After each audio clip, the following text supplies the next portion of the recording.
Questa ragazza di 22 anni che purtroppo è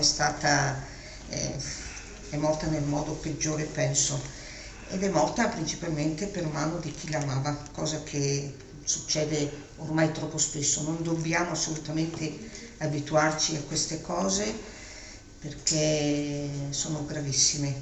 A parte che non si ha diritto sicuramente di togliere la vita a qualcuno, ma farlo nel modo più brutto possibile è ancora peggio. Io non sono un sacerdote, non sono, però chiedo proprio in concomitanza del funerale che stanno facendo, così una preghiera pensando a lei in concomitanza appunto di questo momento.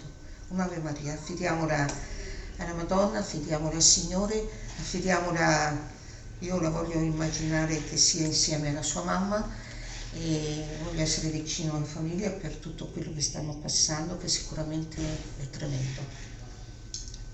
Ave Maria, piena di grazia, il Signore è con te. Tu sei benedetta tra le donne e benedetto il frutto del tuo seno, Gesù. Santa Maria, Madre di Dio, prega per noi peccatori, adesso è l'ora della nostra morte. Amen. Bene, mente, grazie.